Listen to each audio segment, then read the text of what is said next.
हरे कृष्णा। तो आप सबका एक बार फिर से स्वागत है भगवद गीता की हमारी तीसरी क्लास में। तो आज हम फिर से भूमिका ही पढ़ेंगे। आई होप आप सब ने पिछली बार अच्छे से रिवीजन किया होगा और थोड़ा सा भगवद गीता की भूमिका को पढ़ा होगा। जैसे कि मैंने बताया ये गीता का सार है, तो अगर हमने इसको समझ लिया तो गीता समझने में हमको बहुत आसानी होगी। तो चलिए आज शुरू करते हैं। मुखं करोति वाचालं पंगुं लंघयते गिरिं यत्कृपातमहं वंदे श्रीगुरुं दीनतारणं। श्री श्रीमद् भगवद गीता की जय। तो आज हम देखेंगे पहले कि हमने पिछले सत्र में क्या पढ़ा, थोड़ा सा उसको देख लेते हैं तो हमको आसानी होगी। हमने पिछली बार पढ़ा था कि हम किस तरह से काया वाचा और मनसा से भगवद गीता को अपने जीवन में उतार सकते हैं। काया मतलब हम रेगुलर रीडिंग करेंगे, अपने शरीर को बुक को उठाकर अपनी जो स्थूल इंद्रियां हैं उनसे उसकी सेवा करेंगे। वाचा मतलब जो ज्ञान हमें मिला वो ज्ञान हम दूसरों को देंगे। और मनसा यानी हमारे मन में उस ज्ञान का मनन करेंगे और उसे जीवन में उतारने का प्रयास करेंगे। फिर हमने भूमिका से ही अलग अलग स्तर पे देखा था कि गीता का सार क्या है, गीता को गीतोपनिषद क्यों कहते हैं, और इसमें वक्ता की क्वालिटीज़ क्या होनी चाहिए, भगवान क्या होने चाहिए, भगवान क्या हैं और गुरु परंपरा क्या है। तो अब हम क्या शुरू करेंगे। हम भगवद गीता को शुरू करने से पहले आपको लग रहा होगा कि भूमिका पे इतना फोकस क्यों दे रहे हैं। एक पूरा क्लास हुआ, आज का भी क्लास भूमिका पे है और एक और क्लास भी हमको लेना रहेगा। तो उसका रीज़न ये है कि भगवद गीता को समझने से पहले हमें कुछ इस परिभाषाएं, या मैं कहूँगी एक लैंग्वेज होता है जिसे समझना ज़रूरी है। जैसे अगर हम कोई डॉक्टर बनना चाहता है ना, तो उसके लिए उसको एक बेसिक चीज़ें पता होनी चाहिए कि बॉडी का टेम्परेचर क्या होता है, सेल किसे कहते हैं, एनवायरनमेंट का बॉडी पे इफ़ेक्ट क्या होता है ना, और शरीर में ब्लड प्रेशर कैसा होना चाहिए। तो जो छोटी छोटी बातें होती है ना, वैसे ही किसी कॉमर्स के स्टूडेंट से हम बात करें या कोई बैंक में जॉब करने चाहता हो तो उसके लिए भी ये बेसिक चीज़ें ज़रूरी हैं। क्या कि क्रेडिट डेबिट क्या होता है, किसी चीज़ का कॉस्ट प्राइस सेलिंग प्राइस क्या होता है। उसी तरह से हम भूमिका के थ्रू कुछ एक मेन परिभाषाएं, डेफिनेशंस हैं जिनको समझने का प्रयास करेंगे। जिससे क्या होगा कि हमको ये लैंग्वेज, ये जो भाषा है ना, उसको एक तो समझने में आसानी होगी। दूसरा, यदि हमसे कोई भी आध्यात्मिक स्तर पर कोई बात करता है ना, तो हम उसको भी समझ पाएंगे। मतलब ब्रह्म, परमात्मा, प्रकृति, ये सारे शब्द जो है ना, वो हमारे लिए ब्लैंक, हमारे लिए ऐसे अलग ही नहीं होने चाहिए। हमें इन सब का मतलब पता होना चाहिए। तो आज हम शुरू करते हैं। जो भी मैंने लिया है वो पेज नंबर 8 से हम भूमिका की शुरू कर रहे हैं। तो पेज नंबर 8 से जब आप रीडिंग करेंगे ना, तो स्टेप वाइज आपको ये सारे डेफिनेशंस, ये सारी बातें आती जाएंगी। बस इसको थोड़ा क्रमबद्ध तरीके से करने के लिए मैंने एक पैराग्राफ कहीं ऊपर या नीचे लिया होगा, बाकी सब पेज नंबर 8 के बाद से शुरू है। तो अभी सबसे पहले प्रभुपाद इसमें चर्चा कर रहे हैं प्रकृति के बारे में कि प्रकृति क्या होती है। हमने कितनी बार सुना होगा ये शब्द। अभी जैसे कोरोना वायरस चल रहा है तो हम बोलते हैं प्रकृति का प्रकोप है। तो एक्चुअली प्रकृति वर्ड शास्त्र अनुरूप होता क्या है? तो प्रकृति का अर्थ होता है स्त्री स्वरूप, और पुरुष क्या होते हैं? भगवान। तो पुरुष सदैव प्रकृति यानी स्त्री का भोग करता है, भोगता होता है। तो इसका अर्थ यह हुआ, तो जो भी प्रकृति है वो भगवान की सेवा में है। ये प्रकृति दो प्रकार की होती है, परा और अपरा प्रकृति। परा प्रकृति होती है जीव यानी चेतन, यानी हम सब जो भी जीवित हैं, जिसमें 84 लाख योनियाँ आती हैं, वो होती हैं जीव यानी प्रकृति, और जिसे हम परा कहते हैं। अपरा होते हैं जो स्थूल तत्व होते हैं, यानी जड़ कहते हैं, बिना चेतना के, अचेतन। तो वो होते हैं जड़, जैसे पृथ्वी, अग्नि, जल, वायु, और उसके अलावा ये अपना मन, बुद्धि, अहंकार, ज्ञानेंद्रियाँ, कर्मेंद्रियाँ। तो 8वें अध्याय में भगवद गीता में देखेंगे तो भगवान ने ऐसे टोटल 24 तत्व बताए हैं जो अपरा प्रकृति होती है। अब जो जीव होता है या जो चेतन यानी परा प्रकृति होती है और जो अपरा प्रकृति होती है वे दोनों ही भगवान के अधीन होती हैं, भगवान के संरक्षण में होती है, भगवान के कंट्रोल में होती हैं। भगवान के हिसाब से ही ये परा प्रकृति यानी जीव और अपरा प्रकृति यानी जो संपूर्ण प्रकृति हमको दिख रही है वो कार्य करती है। जीव क्या करता है, इस प्रकृति का विदोहन यानी इसका शोषण यानी इसको अपने एंजॉयमेंट के लिए यूज़ करना चाहता है। इसी वजह से ये भौतिक जगत में फंस जाता है। एक्चुअली प्रकृति किसके लिए है कि जो हम जीव हैं वो इस अपरा प्रकृति को या जो सारे संसाधन है ना उसको भगवान की सेवा में लगाएं और खुद को भी भगवान की सेवा में लगाएं। क्यों? क्योंकि ये प्रकृति दोनों तरह की, चाहे परा हो चाहे वो अपरा हो, वो भगवान की सेवा के लिए हमारे जीवन में भगवान की सेवा के लिए ही है। तो हमारे जीवन का लक्ष्य क्या है? खुद को और इस अपरा प्रकृति को दोनों को भगवान की सेवा में नियोजित करना। जैसे और दूसरी बात क्या है ना कि ये जो प्रकृति होती है वो मिथ्या नहीं है। जैसे मायावादी अक्सर एक बात कहते हैं, ब्रह्म सत्य जगत मिथ्य, मतलब जो भगवान है वो सत्य है और उनकी बनाई हुई प्रकृति जो है वो मिथ्य है। तो ऐसा नहीं है, ये मिथ्य नहीं है, ये क्षणिक है। जिस तरह से हम देखते हैं कि एक बादल आता है, उसमें खूब सारा पानी होता है, वो आता है एक एरिया में पानी बरसाता है और उसके बाद क्या होता है, फसल उगती है, फसल सूखती है, हमारे पास फसल आ जाती है और कुछ समय पश्चात वो बादल गायब हो जाता है। फिर वही बादल कहीं किसी और जगह पे जाता है, वर्षा करता है, फिर अन्न उगाता है, उसी पानी से अन्न उगता है और फिर वो बादल कहीं और चला जाता है। तो जो बादल का अस्तित्व है ना वो क्षणिक है, मिथ्या नहीं है, मतलब कुछ समय के लिए यहाँ है, कुछ समय के लिए कहीं और। इसी तरह से ये जो जगत है ना वो क्षणिक है। भगवान ने एक निश्चित काल के लिए इस जगत का निर्माण किया है किसी विशेष कार्य के लिए। वो विशेष कार्य क्या है कि जितना हो सकता है ना हम जीव भगवान की सेवा में लग के वापस अपने आध्यात्मिक धाम को वापस जा सकें। अगर हम ये कर लेते हैं तो ठीक है, नहीं तो प्रकृति की जब वापस सृष्टि होगी हमें वापस आना होगा और अपने इन कार्यों को वापस से शुरू करना होगा।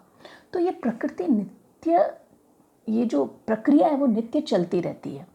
बस क्या फ़र्क पड़ता है कि प्रकृति स्थायी नहीं है, अस्थायी है। जब भगवान सृजन करते हैं तो उत्पन्न होती है और भगवान जब सृजन को समेट लेते हैं तो कुछ समय के लिए सुप्त पड़ी रहती है और फिर वापस इन सब जीवों का उद्भव होता है। और ये चक्र जो है ना वो हमेशा चलता रहता है, कंटिन्यूस रहता है ये साइकिल। तो अब जीव क्या करे? जीव को क्या करना होता है, यानी प्रकृति को, परा प्रकृति को, जीव मतलब परा प्रकृति के बारे में बात कर रहे हैं, क्योंकि अपरा प्रकृति तो जड़ है, वो स्वतः अपने आप से कुछ नहीं कर सकती। जीव को, जीव भी किसको, जो ये छूट है वो सिर्फ मनुष्य योनि में है। क्या कि भगवान की जो शक्तियाँ होती हैं वो 3 होती हैं, बहिरंगा, अंतरंगा और तटस्थ। तो जो बहिरंगा शक्ति होती है वो इस बाहर की पूरी दुनिया की व्यवस्था करती है, जैसे भौतिक जगत जिसे हम कहते हैं मटीरियल वर्ल्ड। और उस मटीरियल वर्ल्ड की जो अधिष्ठता देवी है ना वो दुर्गा देवी है, जो इस दुर्ग रूपे पूरे संसार की रक्षा कर रही हैं। माया देवी भी कहते हैं हम उनको। दूसरी होती है अंतरंगा शक्ति, जो आध्यात्मिक जगत को पूरी रूप से देखती हैं, और वो कौन है? राधा रानी, श्रीमती राधा रानी। और जीव क्या है? तटस्थ शक्ति, यानी मार्जिनल एनर्जी। इसे हम एक एग्जाम्पल से समझ सकते हैं। जैसे समुद्र होता है, समुद्र का किनारा है, किनारा हो गया जीव यानी तटस्थ शक्ति। ओशन हो गया पूरा माया शक्ति कह सकते हैं आप, और या आप बहिरंगा शक्ति कह सकते हैं, अंतरंगा शक्ति यानी राधा रानी। और उस तरफ हो गया पूरा बहिरंगा शक्ति यानी ये भौतिक जगत। तो एक तरफ आध्यात्मिक जगत है, एक तरफ भौतिक जगत है और बीच में जीव है। तो अब इस जीव की इच्छा है कि वो अपने प्रयास से या तो बहिरंगा शक्ति के पास जाए यानी भौतिक जगत में एंजॉय करे, या अंतरंगा शक्ति के पास आए यानी आध्यात्मिक जगत में रह के अपना जीवन सफल बनाए, भगवान की सेवा में रहे और अपने नित्य स्वरूप को वापस प्राप्त करे, यानी भव सागर से वो मुक्ति प्राप्त करे। ये सब किसके ऊपर डिपेंड करता है? जीव के ऊपर। सुनने में कितना आसान लगता है ना हमको ये, कि कितना सरल है, मुझे तो सिर्फ यही करना है, भगवान की तरफ कदम ही तो बढ़ाने हैं, है ना। और सही मायने में देखा जाए ना तो श्रील प्रभुपाद कहते हैं ये इतना सरल है भी, हमने हमारी दूषित चेतना ने इसे इतना ज़्यादा कठिन और जटिल बना दिया है कि योनि की योनियाँ, जीवन के जीवन, कितना लंबा समय हमारा सिर्फ इस चीज़ को समझने में और इस चीज़ पे विश्वास करने में लग जाता है। प्रभुपाद कहते हैं एक बार एक मंदिर में एक भक्त आया था और प्रभुपाद ने मंदिर से दर्शन लिया और प्रभुपाद खड़े थे, तो प्रभुपाद के पास गया और सामने ऑल्टर को देख के कहता है कि मेरे और भगवान के बीच में या मेरे और गोलोक धाम के बीच की दूरी कितनी है? तो प्रभुपाद ने कहा जितनी तुम्हारे अभी और मंदिर के ऑल्टर के बीच की दूरी है। हम ऑल्टर की, ये टेम्पल है ना, कितना भी बड़ा माने तो उसमें ऑल्टर कितना दूर होगा? कितना, जब उनको मंदिर सामने से दिख रहा है, ऑल्टर दिख रहा है सामने से, तो कितनी होगी दूरी? ज़्यादा नहीं होगी। तो प्रभुपाद ने कहा उतनी ही दूरी है, बस इसके बीच का जो फासला है ना, वो तुम्हें विश्वास से और बिना डिस्ट्रैक्शन के, बिना विचलित हुए तय करना है। हमने जो हमारा ये छोटा सा दूरी है ना, उसमें इतने विचलन और इतने ज़्यादा अविश्वास ला दिया है कि वो पूरा ही नहीं हो पाता है। तो ये अविश्वास क्यों आता है? हम क्यों गिरते हैं? सब कुछ जानने के बाद भी हम भौतिक जगत में क्यों गिरते हैं? क्योंकि हमारी मर्ज़ी के ऊपर है ना, कि हम चाहें तो भगवत धाम जा सकते हैं, पर क्यों होता है? वाई वी फॉल, इसका एक सबसे अच्छा एग्जाम्पल मैं दूंगी। कंप्यूटर की लैंग्वेज में एक बहुत अच्छी चीज़ होती है गीगो, GIGO, गुड। अच्छी कंप्यूटर लैंग्वेज में तो क्या होता है? Garbage in garbage out. लेकिन हमारी भाषा में हम क्या कहेंगे? Good in good out. हम अगर अच्छी चीज़ों को अपने जीवन में ग्रहण करेंगे तभी ना हम अच्छा बोलेंगे और अच्छी चीज़ों को बांटेंगे और हम अच्छे बनेंगे। हमारा प्रॉब्लम क्या रहता है, कई बार मेरे पास काफ़ी बार एक क्वेरीज या एक क्वेश्चंस आते हैं कि आजकल हमारा जप में मन नहीं लग रहा, आजकल हमारा भगवत गीता पढ़ने में मन नहीं लग रहा, न जाने क्या हो गया है। पहले तो हम बहुत अच्छे से इन चीज़ों को फॉलो करते थे, पर अचानक क्या हो गया, हमारा मन ही उठ गया इन सब चीज़ों से। विश्वास करोगे हमें ये सब करने का मन ही नहीं करता है ना। तो हम अपने आप से ये सवाल पूछेंगे एक बार तसल्ली से बिठाकर कि पिछले 1 महीने में हमने कितना अंदर डाला है जो वो आनंद रूप में बाहर आएगा। हमारे अंदर ईर्ष्या जाती है, द्वेष जाता है, क्रोध जाता है, उसके साथ साथ हमारे अंदर बहुत ज़्यादा इच्छाएं जाती हैं, है ना, असीम तृष्णाएं। देखिए, इच्छा करना ये बुरी बात नहीं है, लेकिन सिर्फ इस भौतिक जगत की इच्छाओं के पीछे भागते रहना ये थोड़ा ज़्यादा हो जाता है। इस चीज़ से फिर हमें वो सेटिस्फेक्शन नहीं मिलता है ना। जैसे हमने पिछली क्लास में बात की थी कि ये भौतिक जगत अस्थाई है, यहाँ पे मिलने वाला हर व्यक्ति, हर वस्तु, हर आनंद अस्थाई है। तो हमें स्थायी रूप से आनंद दे कैसे सकता है? वो बेचारा खुद ही नहीं रहेगा तो वो हमें आनंद कैसे देगा, है ना। तो हमारी प्रॉब्लम क्या है कि हम अंदर अच्छा डालते ही नहीं हैं। मैं बोलती हूँ कि देखिए, हमने अंदर अपनी बहुत गंदगी भरी है, जन्मों जन्मों से गंदगी भरी है, उसको हम सिर्फ 6 महीने देकर देखें। नियमित रूप से भगवत गीता का पाठ करें, नियमित रूप से भागवतम का अध्ययन करें, क्लासेस सुने और जप करें। ये अपन हम जब 6 महीने का एक पैकेज लेंगे ना अपने लिए, उसके बाद हमें पता चलेगा कि एक्चुअली हमें तो आनंद आ रहा है, पर हमने उसके लिए प्रयास ही नहीं किया था। हम क्या करते हैं, हम ये बोलते हैं कि बिना प्रयास के हमें ये चीज़ मिल जाए, हमारा कुछ एफर्ट नहीं हो, बस सीधा ही हमको ये चीज़ मिल जाए, तो ये होगा ही नहीं। इस चीज़ के लिए अगर हम जन्म जन्मांतर तक प्रतीक्षा करते रहेंगे ना, शायद फिर भी नहीं होगा। हमको खुद को तो करना ही रहेगा ना प्रयास। तो ये प्रयास के लिए हमारे पास क्या प्रिंसिपल होना चाहिए, क्या चीज़ होनी चाहिए जिसकी वजह से हमारा प्रयास सफल हो। तो उसके लिए इस ग्रेस राधेश्याम प्रभु जी बहुत सुंदर बात कहते हैं। वो कहते हैं we should follow this in RPD form. RPD, R is for regulation, P is for punctuality and D is for discipline.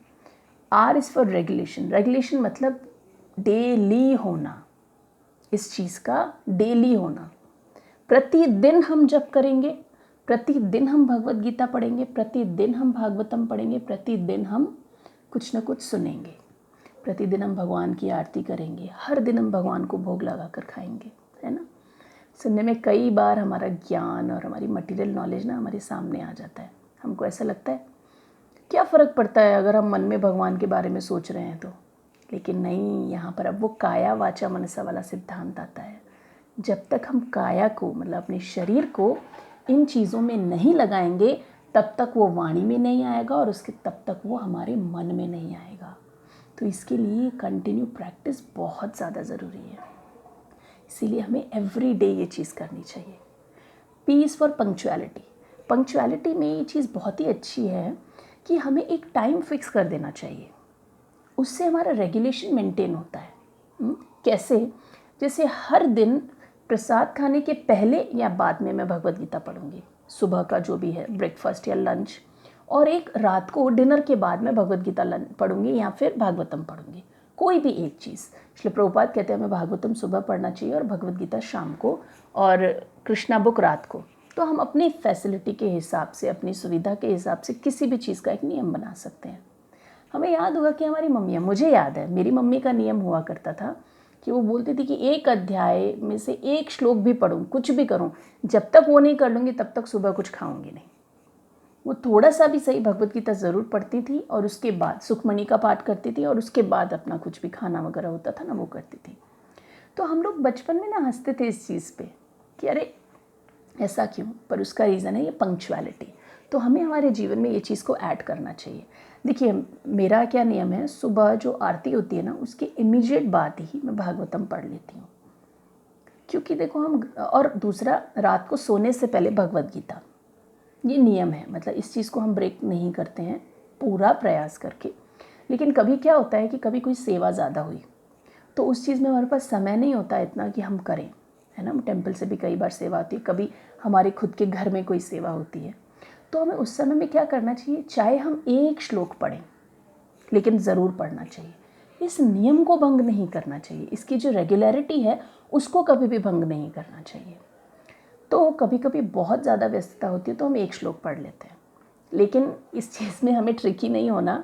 क्या कि आज तो मेरा मूवी जाने का मन हो रहा है या आज तो मेरा कहीं बाहर खाने का मन हो रहा है, इसीलिए मेरे पास टाइम नहीं है, इसलिए मैं आज एक ही श्लोका पढ़ूंगी। ठीक है, शुरू के दिनों में थोड़ा सा आप ऐसा कर सकते हैं, लेकिन ऐसा नहीं होना चाहिए। अगर हम वह समय भगवान को रीडिंग के लिए नहीं दे रहे हैं तो उस समय कोई और सेवा ही होनी चाहिए भगवान की, समझ रहे हैं आप। तो ये रेगुलरिटी का मतलब है हमारा जो दिनचर्या है, हमारे जो 24 घंटे हैं उसमें से कितना समय भगवान के लिए देते हैं। तीसरा है डिसिप्लिन, मतलब डिसिप्लिन से इस चीज़ को करना। ऐसा नहीं कि अब है हमने नियम बनाया है तो चलो ठीक है ना, थोड़ा पढ़ लिया क्या फ़र्क पड़ता है, अब ठीक है तुम पढ़ लो मैं सुन लेती हूँ, ऐसा नहीं। ठीक है हम नंबर से पढ़ सकते हैं अगर घर में ज़्यादा सदस्य हैं तो, पर डिसिप्लिन से इस चीज़ को करना, अटेंटिव होकर सुनना और इस चीज़ को अपने जीवन में पूरा उतारने का प्रयास करना। जब हम इस तरह से इस चीज़ को हर दिन अपने बुद्धि में डालेंगे तो जब इतना अच्छा जा रहा है ना तो 110% आएगा ही, तो फिर गीगो होगा हमारी लाइफ में, गुड इन गुड आउट। नहीं तो अभी हमको क्या लगता है ना, कई बार ऐसा हो सकता है कि देखिए 1 महीना ये फॉलो करने के बाद भी हमारे हृदय में अच्छे विचार नहीं आए, लेकिन हमें धैर्य नहीं खोना है। रीज़न क्योंकि हमने कई सालों से बहुत गंदगी डाली है ना, बहुत ज़्यादा गंदगी। तो एक बहुत बड़ी पानी की बाल्टी है जिसमें पूरी मिट्टी और गंदगी पड़ी है, अगर हम उसमें 1 लोटा अच्छा पानी का डालेंगे तो वो बाल्टी सही होगी क्या? नहीं होगी। कैसे ठीक होगी? जब हम उसमें ऐसी कम से कम 3-4 हज़ार बाल्टियाँ डालेंगे ना तो वो मिट्टी के पानी का अस्तित्व ही ख़त्म हो जाएगा, है ना। तो जो गंदगी जमा हो गई कोई बात नहीं है ना, लेकिन अब से हमें प्रयास करना होगा उसमें अच्छाई डालने का, तब वो अपने आप आएगा। अब इस चीज़ का ज्ञान हमें कैसे आए? कि हम क्या अच्छा ले रहे हैं, क्या नहीं ले रहे हैं, है ना। कई बार हमको ऐसा लगता है, समझ में नहीं आता कि ये क्या चीज़ है, कैसे लिया जाए, ये चीज़ सही है, ये चीज़ गलत है। तो इस चीज़ का जो डिस्क्रिमिनेशन होता है, जो विचार की बुद्धि होती है, वह बुद्धि हमें शास्त्र देते हैं कि क्या जीवन में सही है और जीवन में क्या गलत है। तो इसीलिए यदि हम डिस्क्रिमिनेशन करते हैं जीवन में कि क्या सही है और क्या गलत है, और फिर सही और गलत के लिए एक डिसिप्लिन बनाते हैं, तो वो डिसिप्लिन से हमारे जीवन में कभी भी फेलियर नहीं आता। फेलियर नहीं आने का मतलब ये नहीं है कि हमारे बच्चे हमेशा एग्ज़ाम में पास हो जाएंगे, हमारे पति का बहुत अच्छा बिजनेस चलेगा, या मैं जहाँ पर भी जाऊँगा बहुत ज़्यादा सक्सेसफुल हो जाऊँगा, या मेरे बॉस मेरे से खुश हो जाएंगे। फेलियर का मतलब है, फेलियर नहीं आने का मतलब है कि मुझ में एक रियल स्ट्रेंथ रहेगी लाइफ को फेस करने की, सही को चुनने की, और जो स्पिरिचुअल है उस पर अटल रहने की। हमारा हम गिरते कब हैं? जब हम भगवान कृष्ण से अलावा किसी और चीज़ को चुनते हैं, जब हम सही सिद्धांत को छोड़ के गलत सिद्धांत को चुनते हैं, that is a true failure. तो उस चीज़ में हम नहीं पड़ेंगे। शास्त्र हमको बुद्धि देते हैं कि हमें क्या करनी है और क्या अकरनी है, क्या करना चाहिए और क्या नहीं करना चाहिए। ये पता होने के बाद हम RPD करेंगे, regulation, punctuality and discipline, right. तो ये चीज़ आई होप हमको सबको समझ में आई होगी कि प्रकृति क्या है और ये कितने तरह की होती है। अब दूसरा टॉपिक हम इसमें लेते हैं, प्रकृति के गुण। तो ये प्रकृति जो है वो काम कैसे करती है? प्रकृति 3 गुणों से अपना पूरा काम करती है, सतो, रजो और तमोगुण, 3 मोड्स ऑफ मटीरियल नेचर। इस पर श्रीमद् भगवद गीता में हम देखेंगे 14th चैप्टर में बहुत अच्छे से डिटेल दिया है भगवान ने, उसके बाद 17th चैप्टर में भी दिया है, उसके बाद श्रीमद् भागवतम के 11th कैंटो में उद्धव गीता में भी इसके बारे में भगवान ने बहुत अच्छे से बताया है। तो जो प्रकृति के गुण है ना, ये पूरी सृष्टि काम ही उन पे कर रही है। हमारे अंदर ये तीनों गुण मौजूद होते हैं।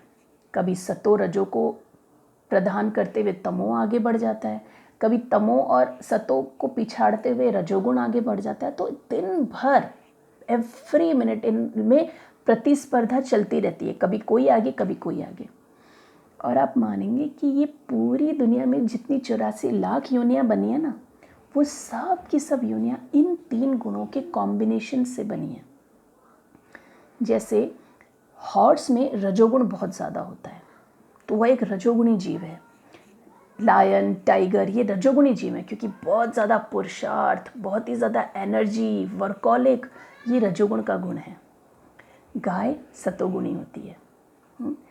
इस तरह से ये बिच्छू, सांप, ये तमोगुणी होते हैं। क्यों? क्योंकि ये हमारे जीवन के लिए हानिकारक होते हैं। किसी और के जीवन को जब हानि पहुंचाने की हमारे अंदर इच्छा होती है ना, तो समझना चाहिए हमारी तमोगुणी प्रकृति है। सबसे आगे बढ़ने की इच्छा और असीम तृष्णाएं हो तो समझना चाहिए हमारी रजोगुणी प्रकृति है। एकदम शांत, शीतलता, हमारे साथ रहे कोई तो उसको सुख मिले, उसको अच्छा लगे, तो समझना चाहिए हमारी सतोगुणी प्रकृति है।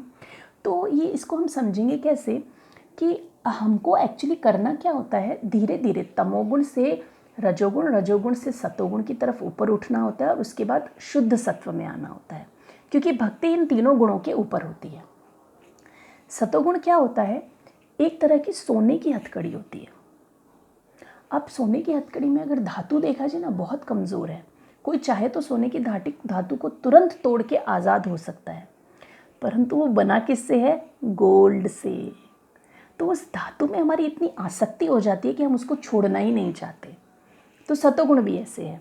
हम नीट रहेंगे, हम अच्छा बोलेंगे, मीठी बातें करेंगे, सारे कार्य शास्त्र के अनुरूप करेंगे, तो हम क्या करते हैं, फिर उसमें सतोगुण में फंस जाते हैं, जबकि उसको तोड़ना, उससे निकलना बहुत आसान होता है। रजोगुण क्या होता है? चांदी की हथकड़ी। चांदी थोड़ा सा कड़क धातु होता है सोने से, पर उसको तोड़ना थोड़ा सा मुश्किल होता है, पर अगेन है क्या? धातु कौन सा है? चांदी। तो उसमें आसक्ति तो होती है हमारी। थोड़ा मेटल हार्ड हो गया और थोड़ी आसक्ति कम हो गई, तो ले दे के बात थोड़ी वहीं आती है। और उसमें क्या होता है, बहुत डिज़ायर्स होती हैं हमको, असीम तृष्णाएं, मुझे ये करना है, मुझे ये चाहिए, मुझे ये पहनना है, मुझे ये खाना है, मेरा नाम होना चाहिए, बहुत इच्छाएं बैक टू बैक। लेकिन एक बात है कि जो रजोगुण होता है ना, उसका प्रतिफल होता है हमेशा दुख और आसक्ति। ऑलवेज द रिजल्ट इज दुख। तो हम कुछ भी कर लें उसमें, लास्ट में हम ले दे के दुखी ही होते हैं। जो ये पूरा फिल्म इंडस्ट्री है ना, ये पूरा रजोगुण और तमोगुण पे आधारित है। मैक्सिमम इसमें होता है रजोगुण, पैशन, मोड ऑफ पैशन, इस पे आधारित है पूरा। तो देखिए रिजल्ट दुखी होता है हमेशा, हमेशा तृष्णाएं बनी रहती हैं, डिज़ायर्स हमको जीने ही नहीं देती हैं। तमोगुण क्या होता है, लोहे की हथकड़ी। लोहा क्या होता है, बहुत मजबूत होता है, उसे तोड़ना बहुत मुश्किल होता है, लेकिन वो उसमें किसी की आसक्ति नहीं होती, इतना अटैचमेंट नहीं होता उस गुण से, पर हम चाहकर भी उसको तोड़ ही नहीं पाते क्योंकि धातु बहुत मजबूत है ना। तो ये कुछ इस तरह से भी है कि कोई सतोगुणी व्यक्ति है ना, तो उसको एक आपने येलो चश्मा पहना दिया तो उसको पूरी दुनिया येलो दिखती है। रजोगुणी को आपने ब्लू चश्मा पहना दिया तो उसको सब ब्लू दिखता है। तमोगुणी को रेड चश्मा पहना दिया तो उसको सब रेड दिखता है। तो इसी तरह से जिस व्यक्ति में जो गुण प्रधान होता है ना, वो पूरी दुनिया को सिर्फ उसी तरह से देखता है। क्या होता है कि ये तीनों गुण जब मिलते हैं और जब समय बीतता है, इन गुणों के हिसाब से हम सारे काम करते हैं। रजोगुणी इच्छा होगी तो हम क्या करेंगे, बहुत पैशन वाला कोई काम करेंगे। इसका डिटेल हम 14th चैप्टर में लेंगे, अभी मैं सबका शॉर्ट ही लूँगी। तो इन तीनों गुणों और समय से इन दोनों का जब कॉम्बिनेशन होता है, जब दोनों मिलते हैं ना, तो बनता है कर्म। और उस कर्म का जो रिजल्ट होता है वो या तो सुख होगा या तो दुख होगा। कैसे, जैसे एक व्यापारी है तो अपने गुण के हिसाब से अपना व्यापार करता है और उसमें अपनी एनर्जी लगाता है। गुण के हिसाब से व्यापार क्या होता है, सतोगुणी होगा तो कोई टीचर होगा या कोई म्यूजिशियन होगा या कोई सात्विक कार्य करेगा, और रजोगुणी होगा तो एक बहुत ही बड़ा व्यापारी होगा या बड़ी इंडस्ट्री में जिसमें दिन रात उसको काम करना होगा। तमोगुणी होगा तो या तो कोई लिकर शॉप होगी या कोई इंटॉक्सिकेशन कोई शॉप होगी या तो मांस की कोई शॉप होगी। तो उसमें व्यापार करेगा और उसमें अपना समय और अपनी एनर्जी देगा, तो उससे रिजल्ट क्या आएगा, या तो वह सक्सेसफुल होगा तो सुख मिलेगा और सक्सेसफुल नहीं होगा तो उसे दुख मिलेगा। तो ये होते हैं तीन मोड मटीरियल भौतिक जगत के। अगर हम सही मायने में देखें ना, पूरी दुनिया ही इस पे काम कर रही है। कैसे, आप अगर जॉब के लिए कहीं इंटरव्यू में जाते हैं ना, तो कई लोगों से आजकल फॉर्म भरवाए जाते हैं कि आपको खाने में क्या पसंद है। तो रजोगुणी लोगों का ये स्पेशल फूड होता है, टाइप होता है, अत्यधिक तिक्त, खट्टा और ज़्यादा स्पाइसी फूड, ये रजोगुणी लोग खाते हैं। सात्विक एकदम ठंडा फ्रूट्स और ऐसा ठंडा खाना जिससे हमारा शरीर को कोई परेशानी नहीं होती हो।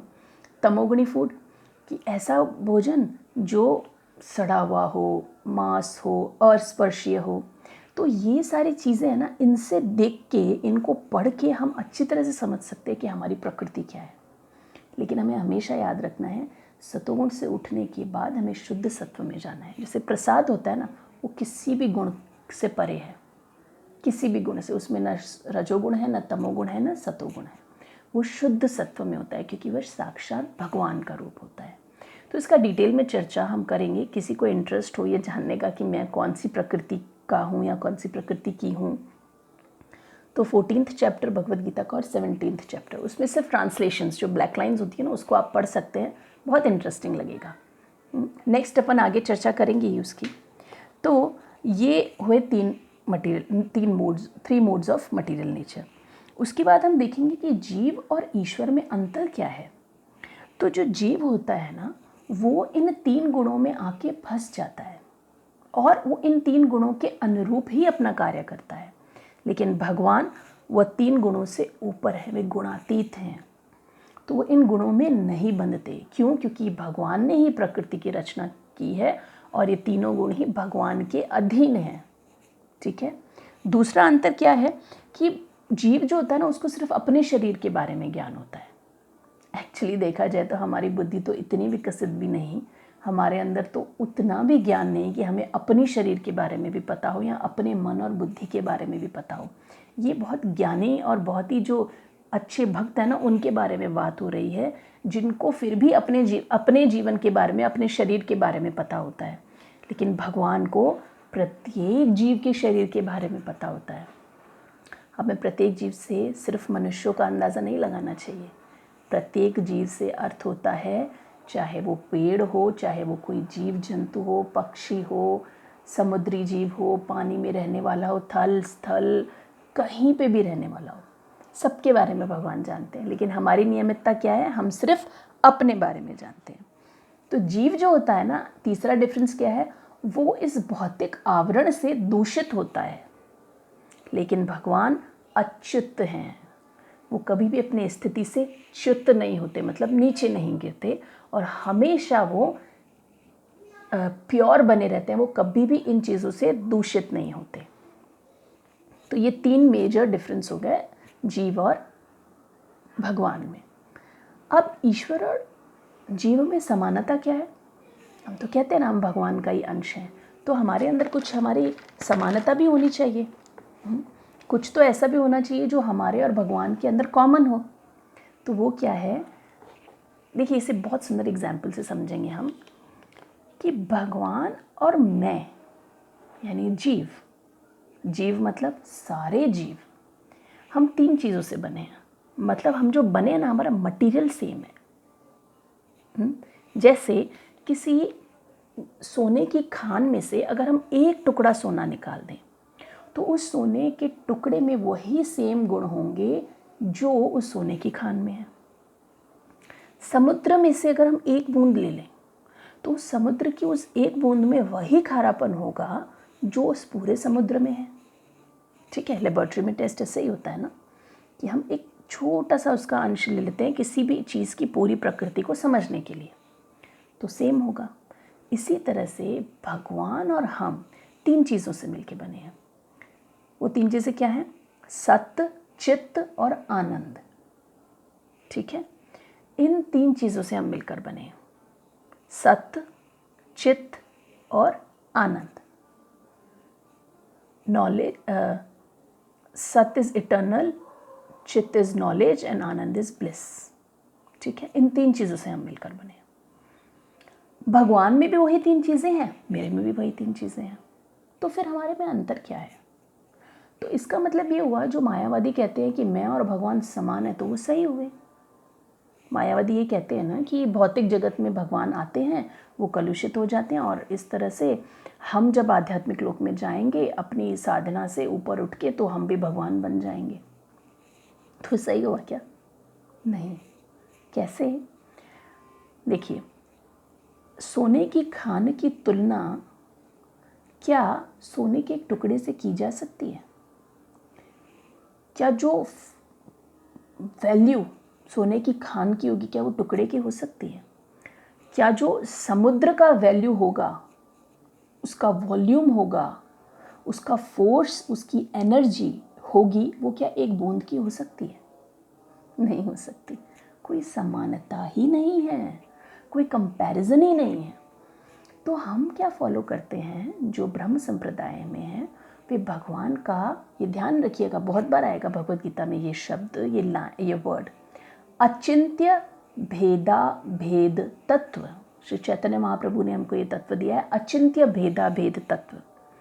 वो क्या है? भेद भी है भगवान और मुझ में, और अभेद भी है। मतलब हम भगवान से डिफरेंट भी हैं और सेम भी हैं। कैसे? गुणात्मक रूप से मैं भगवान के समान हूँ। ठीक है, मतलब जो मुझ में सत्य है वो भी है, जो चित्त है वो भी भगवान में है, जो आनंद है वो भी भगवान में है। लेकिन मात्रात्मक रूप में इतना ज़्यादा डिफरेंस है, इतना ज़्यादा डिफरेंस है, इतना ज़्यादा डिफरेंस है कि मेरा कोई अस्तित्व ही नहीं है। जैसे हमारे इस पूरे शरीर को आत्मा चलाती है। तो आत्मा का साइज़ क्या होता है? आत्मा का साइज़ होता है, जो अपना बाल है ना, उसकी जो टिप होती है, उसका 10,000 भाग कर लो ना, वो आत्मा का साइज़ होता है। जब ये आत्मा का छोटा सा अंश शरीर से निकल जाता है, तो ये पूरी बॉडी क्या हो जाती है? निष्क्रिय। कोई नहीं चला सकता इसको। सोचिए, बाल के आगे के हिस्से के 10,000वां हिस्सा। क्या होगा वो, इतना छोटा सा अंश वो इस पूरे शरीर को कितना चलाता है। हम अगर किसी हमारी बात करें या हम किसी और जीव की बात करें, जैसे शेर है, क्या एनर्जी क्या पावर है उसमें। जैसे ईगल है, कितना ऊंचा उड़ सकता है वो। हमारी बुद्धि कितनी प्रखर है, मनुष्य योनि की बुद्धि कितनी प्रखर है। तो अलग अलग तरह से कितना ज़्यादा एनर्जी है उसमें। और मानिए भगवान का जो पूरा शरीर है ना, वो पूरा का पूरा शरीर ही उस आत्मा से बना है। समझ रहे हैं आप? जो हमारे अंदर आत्मा जिस मटेरियल से बनी है ना, इतनी छोटी सी, भगवान का पूरा शरीर ही उस मटेरियल का बना है। इसीलिए वो परम आत्मा कहलाते हैं।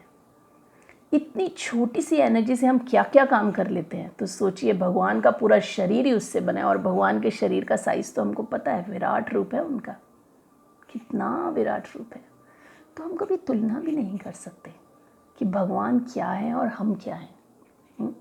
तो जो भगवान का जो सत्य, चित्त और आनंद होता है ना, वो क्या रहता है?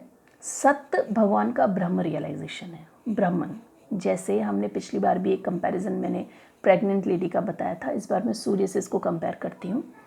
सत्य मतलब सनलाइट, ब्रह्म। जैसे ये पूरा तेज जो लाइट है ना, हर तरफ सूरज की फैली हुई है, वो भगवान का ब्रह्म तेज है। भगवान को हम इससे तुलना कर सकते हैं, भगवान का ब्रह्म तेज जो है वो हर दिशा में हर जगह फैला हुआ है। ठीक है, ये हो गया सत्य। चित्त मतलब परमात्मा स्वरूप। जैसे एक लोक है जिसमें वो सूर्य का बॉल है, ठीक है, सूर्य का जैसा रिंग दिखता है, that is Paramatma realization. Yes, there is someone जिसको हम देख सकते हैं, जिसको हम टच भी कर सकते हैं, अगर हमारे अंदर उतना पावर है, अगर हम सूर्य से कह रहे हैं कंपैरिजन। तीसरा है भगवान का साकार रूप, यानी भगवान स्वयं जो है सूर्य देवता।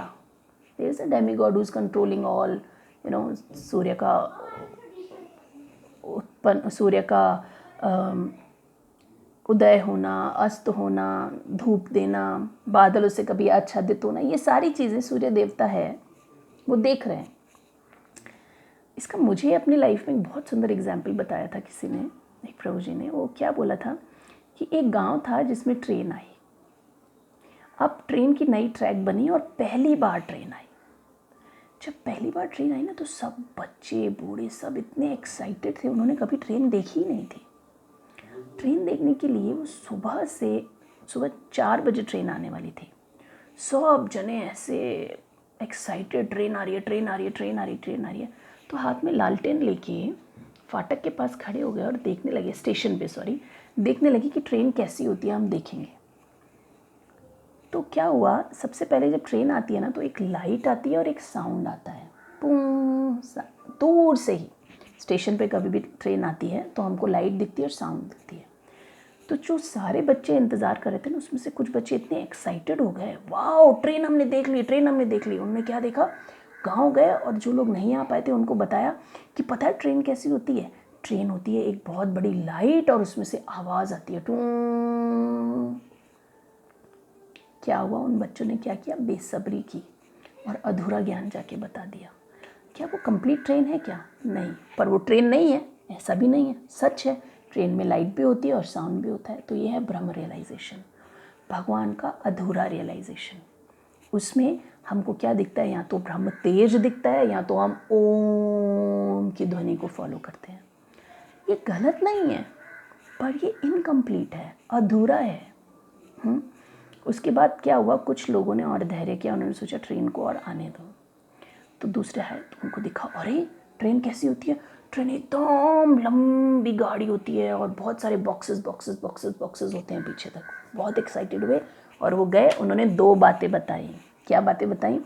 एक तो उसमें लाइट भी होती है, साउंड भी होता है, और दूसरा उसका एक अपना स्ट्रक्चर होता है जिसमें पीछे बोगियाँ लगी भी होती हैं।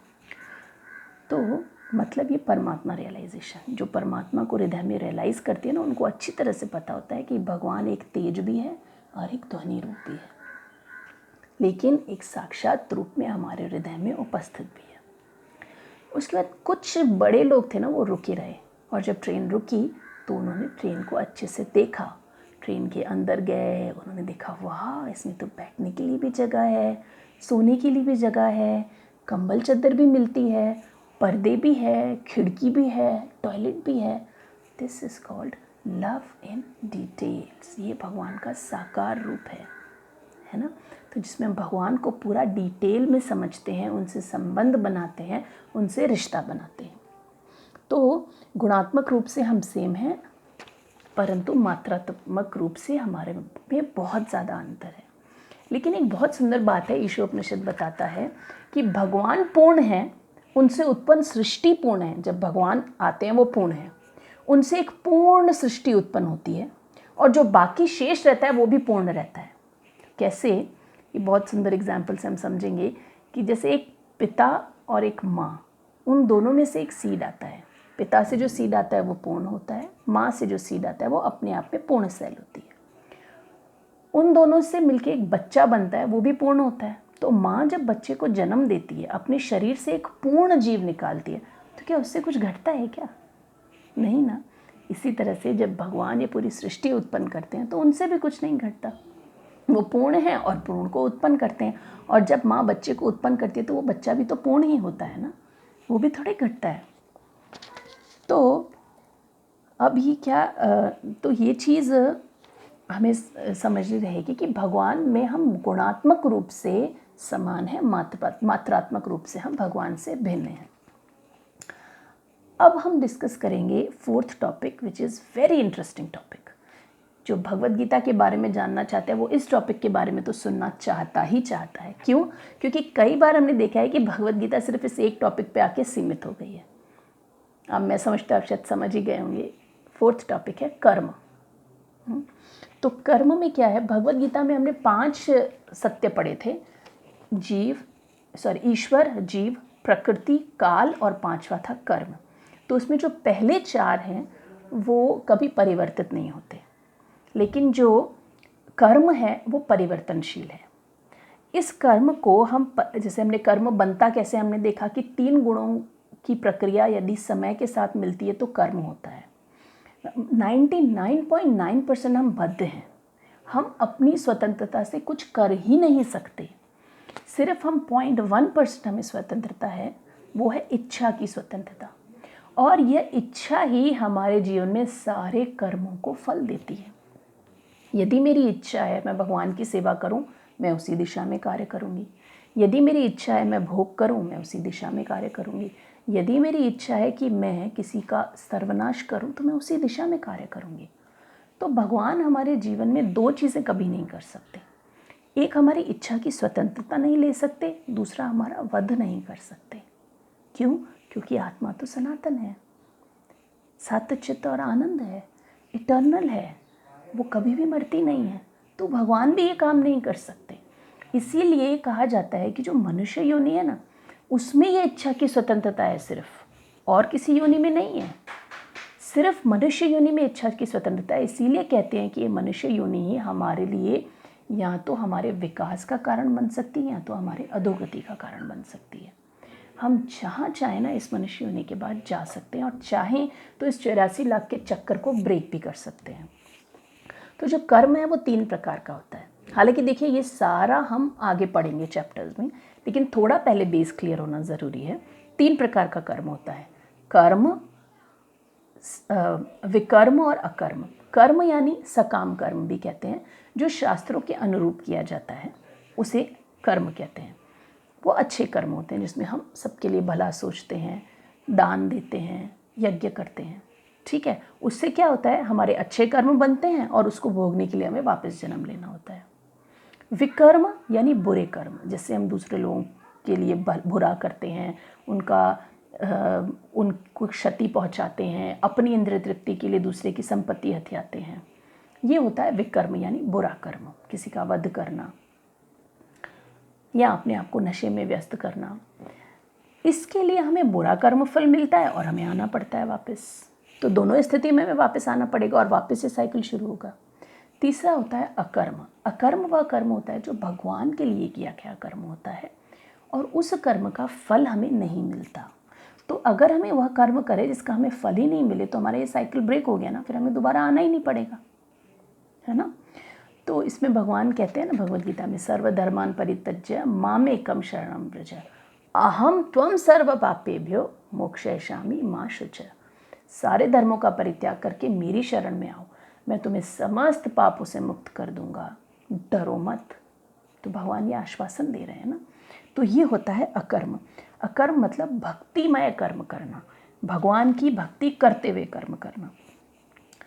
तो जो हम भक्तिमय कर्म करते हैं ना, या भगवद गीता के अनुरूप जो हम कर्म करते हैं, वो हमारे स्वरूप की स्थिति को या हमारी पहचान को बताते हैं। और यदि हम देहात्म बुद्धि में रहकर कर्म करते हैं, देहात्म बुद्धि मतलब भौतिक जगत की जानकारी को लेकर हम कर्म करते हैं, अपने ही कोई सिद्धांत बना लिए उसके आधार पर हम करते हैं ना कर्म, तो वो हमें हमारे स्वरूप से अज्ञान कर देता है, मतलब हमारे स्वरूप से हमारी पहचान नहीं कराता। हम भटकते रहते हैं, हमें समझ में ही नहीं आता हम कौन हैं। तो हम आगे का स्टेप तो उसके बाद ही करेंगे ना, जब समझ में आएगा मैं कौन हूँ, मुझे कहाँ जाना है। तो भगवद गीता में कर्म के बारे में क्या कहती हैं, कुछ विशेष पॉइंट कहती हैं। सबसे पहला तो कलुषित कर्म को भगवद गीता शुद्ध करती है। कैसे कि हमें पता चलता है हम जो कर्म कर रहे हैं ना वो सही नहीं है। अगर हमें इसका पहचानना हो ना कि कौन से कर्म सही है कौन से नहीं, वो भगवद गीता के 16वें चैप्टर में हम देख सकते हैं, दैवी और आसुरी प्रकृति। हम ढूंढेंगे खुद को कि हम कहाँ पे हैं। चाहे तो आप सिर्फ तात्पर्य पढ़ सकते हैं, 1 हफ्ते का टाइम अच्छा टाइम होता है, लेक्चर का रिवीजन करने के बाद भी आप एक बार पढ़ सकते हैं। तो आप ढूंढिए अपने आप को, हम दैवी प्रकृति में आते हैं कि आसुरी प्रकृति में। देखिएगा, मतलब मुझे रियलाइजेशन हुआ कि किस तरह से हमारे अंदर आसुरी प्रकृति होती है। तो आप बहुत बारीक बारीक बातें इसमें भगवद गीता